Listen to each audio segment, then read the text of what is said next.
Hola, bienvenidos a un nuevo programa de Al Filo del Misterio. Hoy tengo a un invitado de que repite por segunda vez, porque es que tiene muchas cosas que contarnos y más cosas que decirnos. Esta vez en concreto nos va a hablar de Vimanas, de la ciudad perdida de Luarca y el puente que une India con Sri Lanka. Creo, y si no lo sabéis, yo os lo digo, pero es Leo Brahman. ¿Qué tal, Leo? ¿Cómo estás? Encantado, Namaste, Hari Om. Sandra, encantado de estar una vez más aquí contigo y con ustedes, con las personas que están mirando el programa. Y sí, hoy tenemos temas interesantes. Sí, el primero que vamos a hablar, y quiero concretar con él, es el tema de los extraterrestres. Creo que esto no viene de atrás, pero no de tan atrás como nos creemos. O sea, es que es mucho más atrás. Es mucho ¿cierto? más antiguo, sí. Hoy en día se habla mucho, ¿verdad? De extraterrestres, de naves voladoras. Uno se mete en internet y en todos lados uno puede encontrar, tanto en páginas como en videos, uno puede encontrar este tema, ¿no? Sobre naves voladoras. ¿Cómo, Perdona, ¿cómo un sacerdote hindú puede tener tanta información? En realidad, gracias, digamos, por el reconocimiento, Sandra, pero en realidad no es algo, digamos, tan personal mío, sino que esto se habla en las escrituras de la India. Vamos nuevamente a hablar sobre estos temas, sobre los Vedas, sobre el Shruti, sobre el Smriti. Entonces, lo primero que cabe destacar es que, claro, como tú bien mencionabas recién, el tema de ovnis y platos voladores no empieza en 1942 o en 1947, cuando están, digamos, los primeros registros de hace nada, 70 años tal vez, o poco más, poco menos. No empieza ahí, no empieza en el 1500 también, que se habla por ahí. Hay un tiempo que en el 1500, en un lugar en Suiza, aparecieron 1500, o sea, no estamos hablando de que puedan haber sido confundidos con aviones, porque en esa época no, en este mundo, en este planeta no teníamos aviones todavía, ni helicópteros, ni nada por el estilo.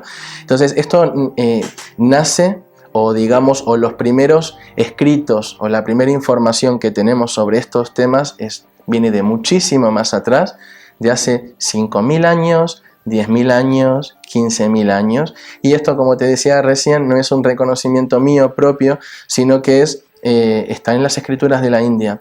Entonces, primero, nosotros le decimos ovni como objeto volador no identificado. En la India se le llama vimanas, que significa, la palabra vimana, palacio volador.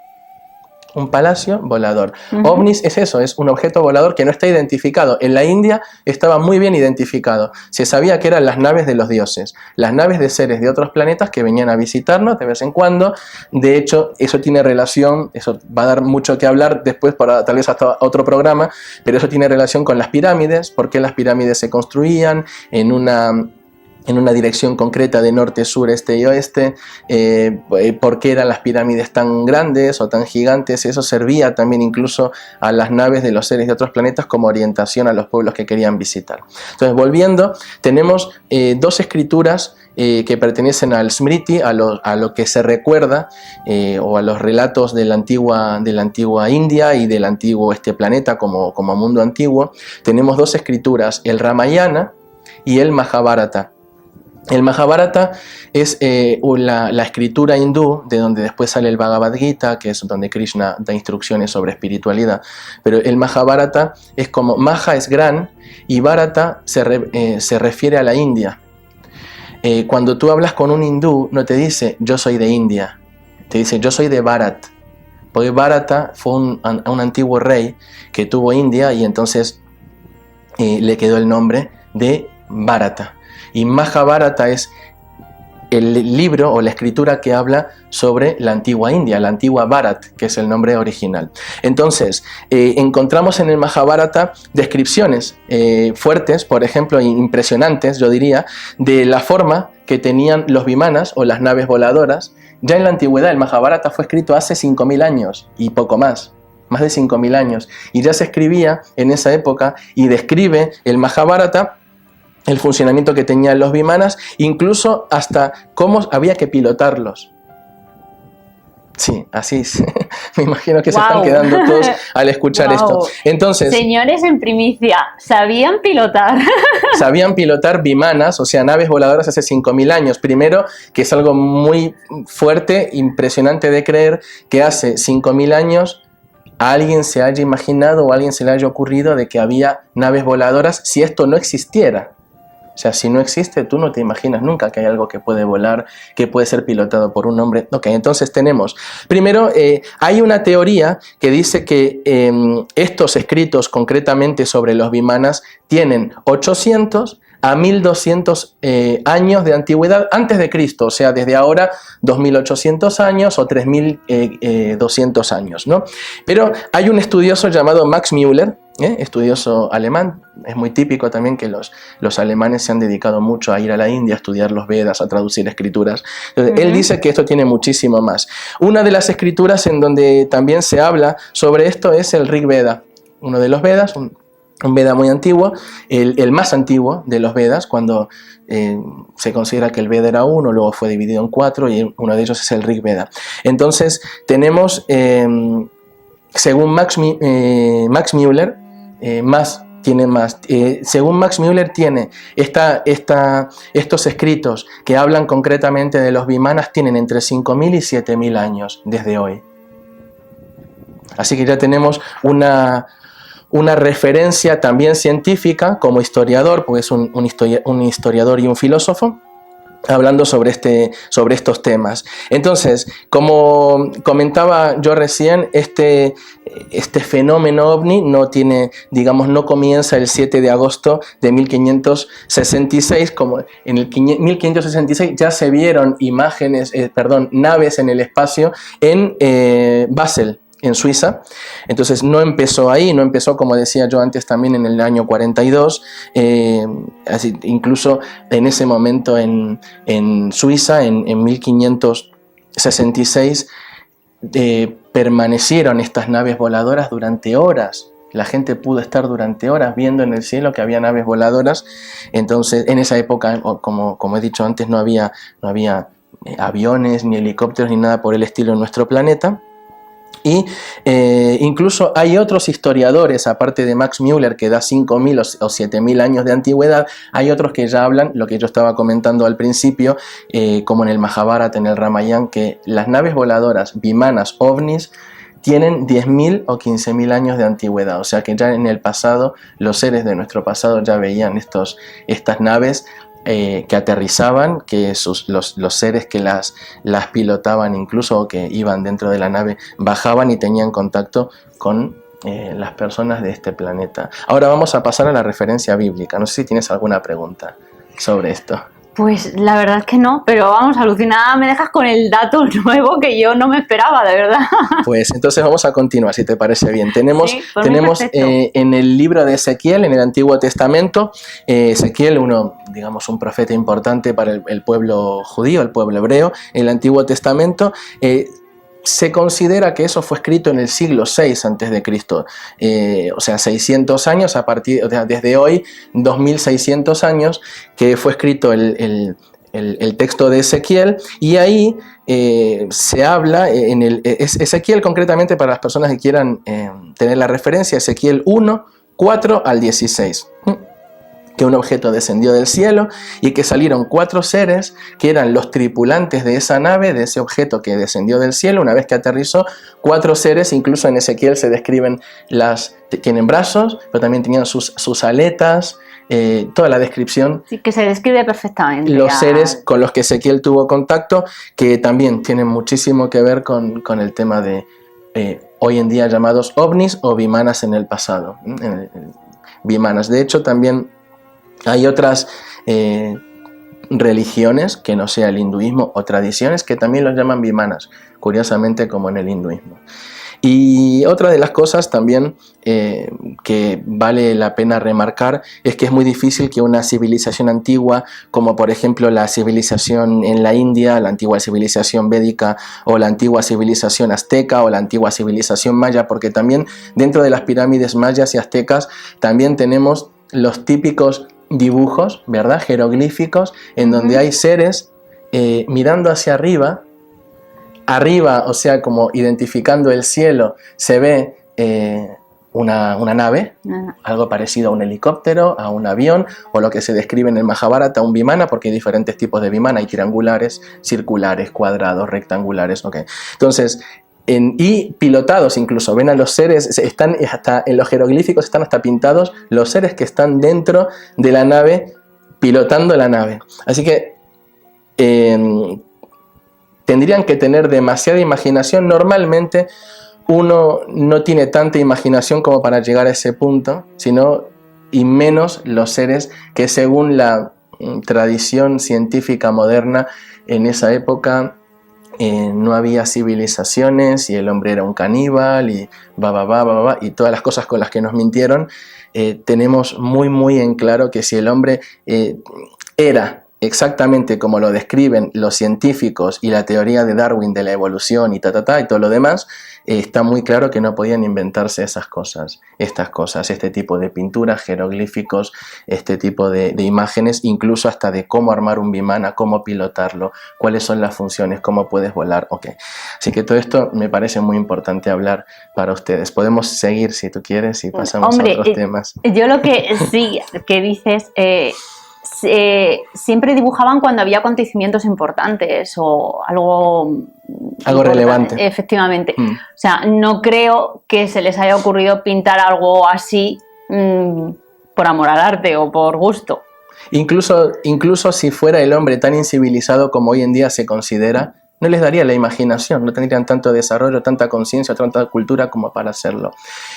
Algo importante también, Sandra, para todos nosotros, para las personas que nos están mirando, algo muy importante es que hay un descubridor ahora, más allá de las personas que estudiamos el hinduismo, que ya lo sabemos de hace muchos años, en la era moderna ahora, contemporáneo nuestro, hay un señor llamado Zecharia Sitchin, que es una persona de Azerbaiyán, del país, que se dedicó al estudio de la cultura sumeria.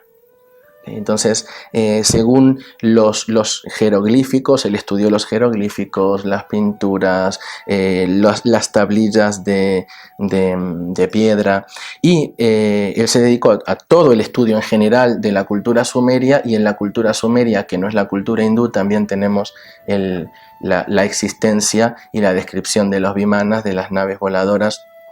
También, según la teoría de Zecharia Sitchin, nosotros hemos sido creados por seres de un planeta llamado Nibiru.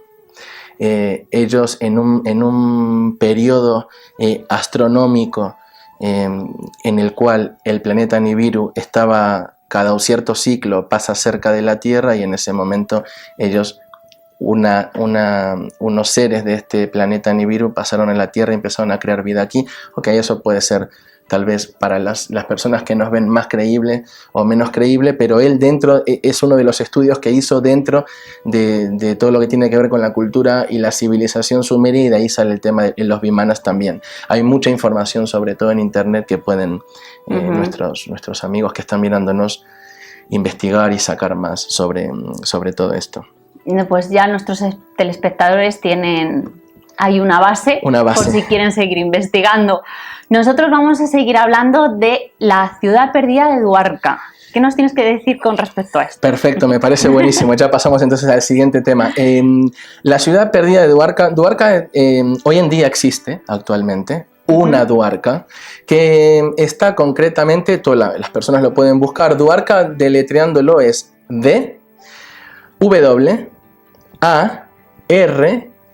de kilo, Dwarka. Se escribe de esta manera y existe actualmente al noroeste de la India. Es un pueblo o una ciudad que tiene templos importantes, y en la ciudad de Dwarka podemos encontrar muchísima historia.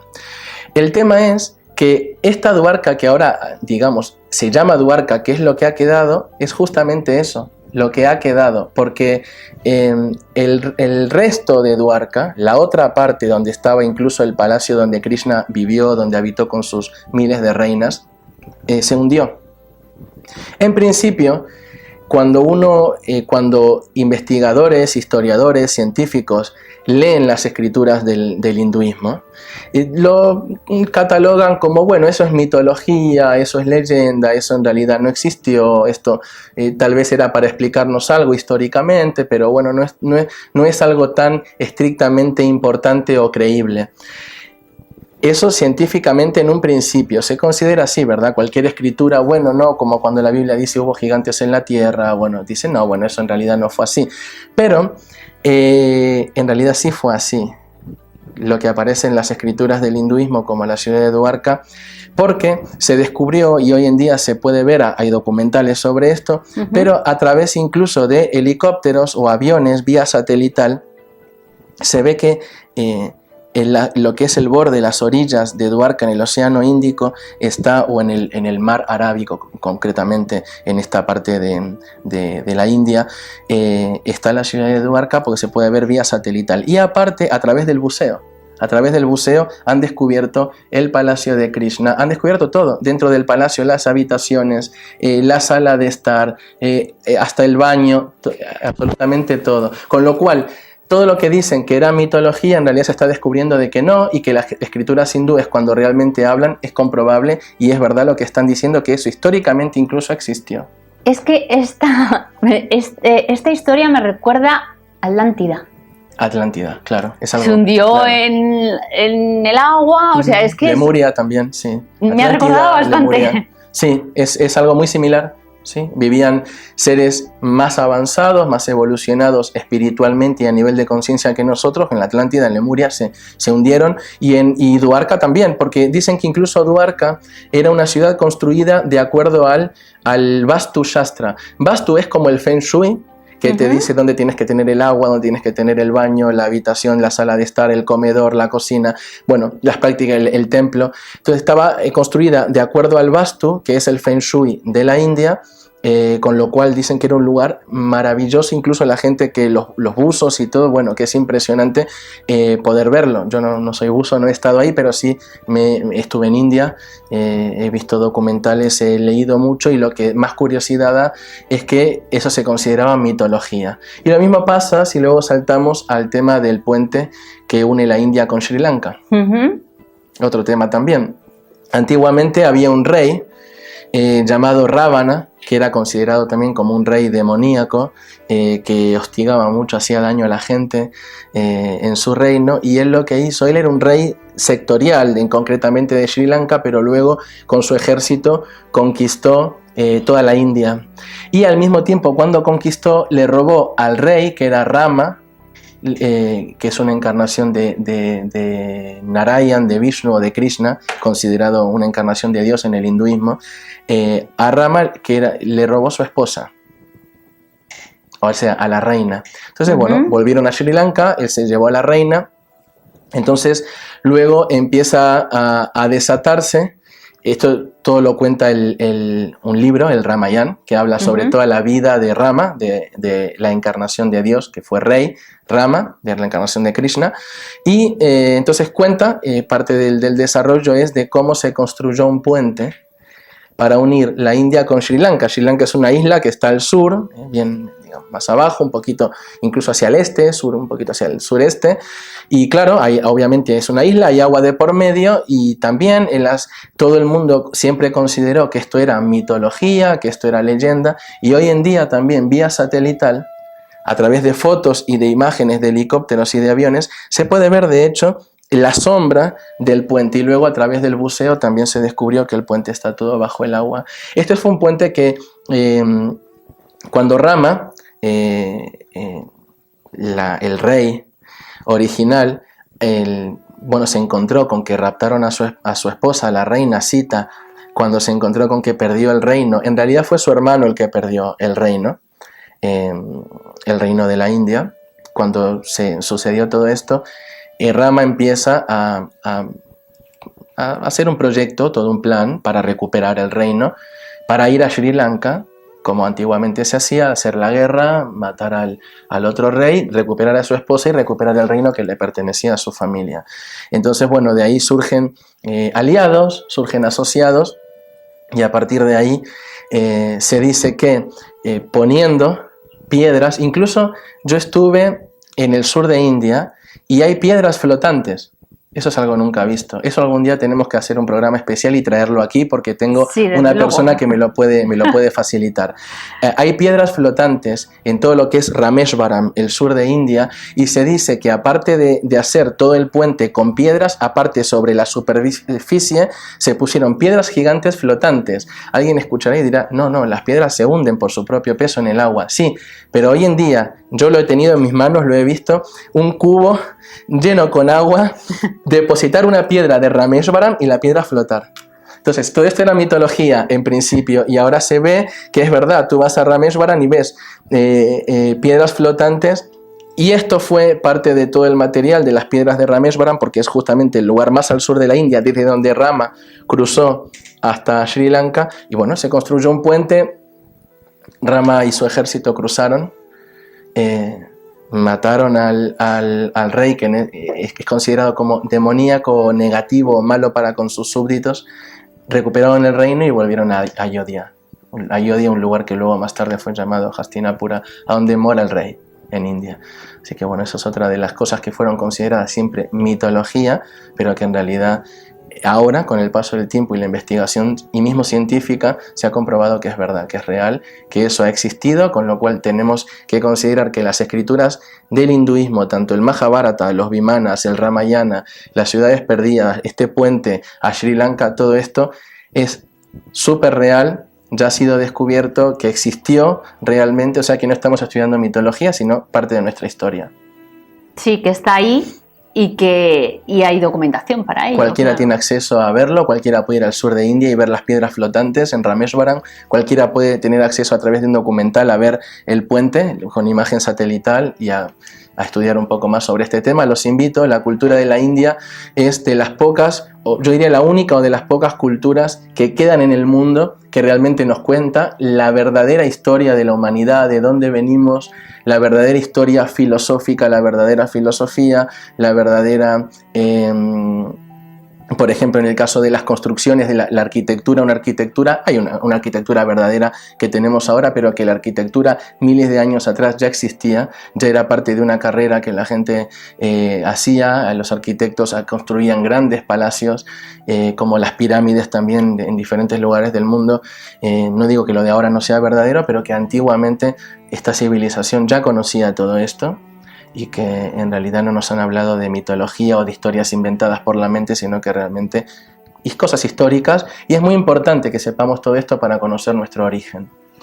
Pues sí, porque hay muchas cosas que todavía no se sabe y creo que poquito a poco como que vamos sabiendo un poquito más. Sí, poco a poco vamos cerrando el círculo, ¿verdad? Para conocernos más a nosotros mismos, para conocer más nuestra historia, de dónde venimos, para conocer un poco más eso, como comentaba recién, la parte de la espiritualidad, por qué estamos constantemente, por qué ahora hay un renacimiento, un resurgimiento de la espiritualidad en un mundo que parece que va directamente encaminado hacia el materialismo. ¿Por qué siempre hay una chispa espiritual que todo el mundo quiere saber, que todo el mundo quiere descubrir, que todo el mundo está interesado, ¿verdad? O sea, a pesar de que vivimos en un mundo muy materialista, con mucho materialismo, con mucho desarrollo tecnológico, siempre queremos llegar a un punto espiritual que nos dé un tipo de bienestar que la parte material no nos da. Pues sí. Pues te vamos a tener que dejar, muy bien, Leo, con una pena increíble porque nos traes unos temas bastante interesantes y vamos, que te puedes tirar horas hablando de estos temas. Ha sido un placer tenerte. Igualmente, muchas gracias. Habrá otra ocasión, espero. Sí, no te preocupes que sí que la habrá. Nos tienes que contar muchas más cosas. Muy bien. Gracias por venir. A ti, hasta la próxima, Hariom. Y a todos ustedes me despido hasta el próximo programa de Al Filo del Misterio. Gracias.